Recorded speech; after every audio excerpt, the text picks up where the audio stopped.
मोहना पर अलखानंद की मौत का इल्जाम लगने के बाद अब ये भी इल्जाम है कि वो बच्चों को अगवा करके अपने साथ ले गई है। जहां गांव वाले उसे मारने पर उतारू थे, वहीं रुद्र नकारात्मक ऊर्जाओं का आभास करते हुए जंगल में उसी गड्ढे के अंदर गया जहां मोहना गिरी थी। वहां एक साथ दो मोहना को देखकर वो हैरान रह गया। अब सुनिए आगे। दूसरी मोहना रुद्र से लिपटी हुई थी जब रुद्र ने उसे झटक दिया। जुगनुओं की जगमगाहट में रुद्र को दोनों लड़कियों का चेहरा दिखा। हूबहू एक जैसी शक्ल थी। अपने सामने खड़ी दो मोहना को देख रुद्र हैरत में पड़ गया। आखिर ये कैसी माया थी? पर उसी वक्त रुद्र की नजर गुफा की दीवारों पर जा टिकी जहां बच्चे किसी सड़ी हुई गोंदनुमा चीज में बंधे हुए थे। अचानक रुद्र को समझ आया कि गांव में लौटे बच्चे अजीब बर्ताव क्यों कर रहे थे। वो तो असली बच्चे थे ही नहीं। दूसरी मोहना ने नम आंखों से रुद्र से कहा, तुमने कहा था ना कि तुम मुझे कुछ नहीं होने दोगे। असली मोहना ने अपनी सफाई में कुछ नहीं कहा, बस अपनी गहरी नीली आंखों से एकटक वो रुद्र को देखती रही। रुद्र समझ नहीं पा रहा था कि कौन सच्चा है और कौन झूठा, कौन असली है कौन नकली। रुद्र असली मोहना की तरफ बढ़ा जिसके चेहरे पर मिट्टी लगी हुई थी। चेहरे में डर था, पर साथ ही वही तेज भी जो पहली बार रुद्र ने पेड़ से बंधी मोहना के चेहरे पर देखा था। नकली मोहना पीछे से फिर बोली, मेरा विश्वास करो रुद्र, ये कोई माया जाल है।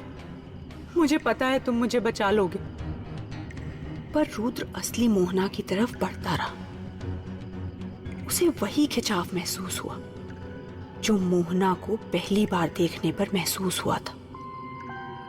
कोई अनदेखी डोर थी जिसका रुद्र को एहसास तो हो रहा था, पर वो समझ नहीं पा रहा था कि ये कौन सी ऐसी डोर है जो उसे मोहना की तरफ खींच रही थी। रुद्र ने अपनी आंखें बंद की ताकि ध्यान से सोच सके कि असलियत क्या है। कई बार बंद आंखों से वो दिख जाता है जो हमारी खुली आंखें नहीं देख पाती। रुद्र ने उस नकारात्मक शक्ति की तरफ ध्यान देने की कोशिश की जो उसे खींचते हुए यहां तक ले आई थी। अपना ध्यान केंद्रित करने पर रुद्र को लगा कि एक लाल रंग की तरंग उसे अपनी तरफ खींच रही थी। रुद्र के पैर अपने आप इस बार दूसरी मोहना की तरफ जाने लगे। उसकी तरफ मुड़ते ही रुद्र ने आंखें खोली। उसकी आंखों में गुस्सा देख दूसरी मोहना समझ गई कि रुद्र को असलियत का पता चल गया था। एक भयानक हंसी से पूरी गुफा गूंजने लगी।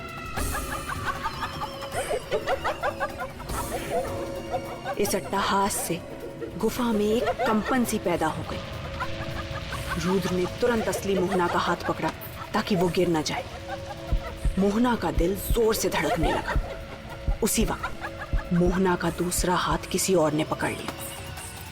मोहना चीखी और उस चीख से रुद्र का ध्यान उसके दूसरे हाथ पर गया। गौरी शंकर ने मोहना का हाथ दबोच रखा था। जब रुद्र ने गौरी शंकर का भयानक रूप देखा तो डर के मारे जैसे उसके पूरे बदन का खून सूख गया। गौरी शंकर के चेहरे पर एक डरावनी सी मुस्कान थी। उसके एक नहीं 5 सर थे।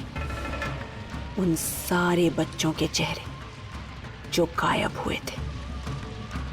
उनकी आंखें पूरी तरह से काली पड़ चुकी थी। उस डरावने दृश्य को देखकर रुद्र हक्का बक्का रह गया। एक पल में रुद्र समझ गया कि मोहना रघु के बारे में जो भी कह रही थी वो सब कुछ सच था। रुद्र ने तुरंत गौरी शंकर का हाथ पकड़कर उसे मोहना से दूर हटाने की कोशिश की, पर गौरी शंकर ने अपने दूसरे हाथ से रुद्र का हाथ पकड़ लिया और एक झटके में उसे उछालकर गुफा के दूसरे कोने में फेंक दिया। रुद्र! मोहना जोर से चीखी। रुद्र के गिरते ही मोहना की सांसें रुक गई। गौरी शंकर आगे बढ़ा। देखते ही देखते वो नकली मोहना के अंदर समा गया। गौरी शंकर के अंदर समाते ही नकली मोहना ने आंखें बंद की। उसकी आंखें खुलते ही उसका कद बढ़ने लगा।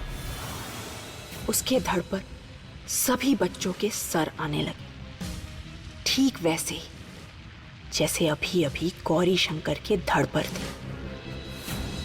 मोहना गुस्से में नकली मोहना की तरफ मुड़ी और उससे लड़ने की कोशिश में उसने दूसरी मोहना का धड़ दबोच लिया।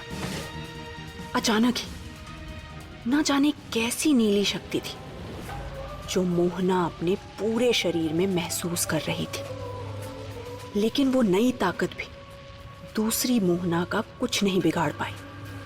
उसने तुरंत असली मोहना का हाथ पकड़ा और उसे भी गुफा की दूसरी तरफ फेंक दिया। नीचे गिरते ही मोहना बेहोश सी होने लगी। 1 मिनट के लिए मोहना की सांसें भी जैसे थम गईं। मोहना का हाल देख रुद्र भागा भागा आया और उसने तुरंत नकली मोहना का हाथ पकड़ा और मंत्र जाप करने लगा। एक काली सी अट्टहास पूरी गुफा में गूंज उठी। रुद्र को एहसास हुआ कि उसके कोई भी मंत्र काम नहीं कर रहे थे। नकली मोहना इस बार पीछे मुड़ी। उसने रुद्र का गला पकड़ा और अपनी तरफ खींचते हुए एक डरावनी आवाज में बोली, बड़ी चिंता है तुझे इसकी साधक। ये तो गई, अब तू भी इसी गुफा में रह जाएगा अपनी परछाई के बिना। ये कहते ही नकली मोहना का पूरा चेहरा काला पड़ गया। उसने अपना मुंह खोला जिससे निकला काला धुआं सीधे रुद्र के हलक के अंदर जाने लगा। रुद्र के अंदर की सारी शक्तियां खत्म सी होने लगी। उसके पैर जमीन से ऊपर उठ रहे थे, मानो उस शक्ति के वश में हो। ऐसा लग रहा था जैसे वो बहरूपिया रुद्र की आत्मा उसके शरीर से खींच रही हो। रुद्र का पूरा शरीर काला पड़ने लगा। वहीं बेहोश मोहना के दिल की धड़कनें बंद हो रही थी। सांसों की डोर टूटने पर थी। रुद्र का शरीर काला पड़ गया था। अगले ही पल रुद्र का बेजान शरीर जमीन पर गिर पड़ा। एक तरफ मोहना और एक तरफ रुद्र। दोनों के ही शरीर में जान नहीं थी। नकली मोहना उन दोनों के मृत शरीर को बेजान कठपुतलियों की तरह खींचते हुए गुफा की गहराई में ले जाने लगी। जाते जाते अपनी जीत पर मुस्कुराते हुए वो बोली, अब होगा कलीथा का मकसद पूरा। ये कहकर नकली मोहना भयानक तरीके से हंसते हुए दोनों के शरीर को लेकर गुफा के गहरे अंधेरे में ओझल हो गई। तो क्या भैरवा के शक्तिशाली रक्षक रुद्र और सबकी मदद करने वाली मासूम दिल की मोहना का अंत भैरवा की कहानी खत्म कर देगा? क्या सच में इस बार जीत हो गई काली शक्ति की?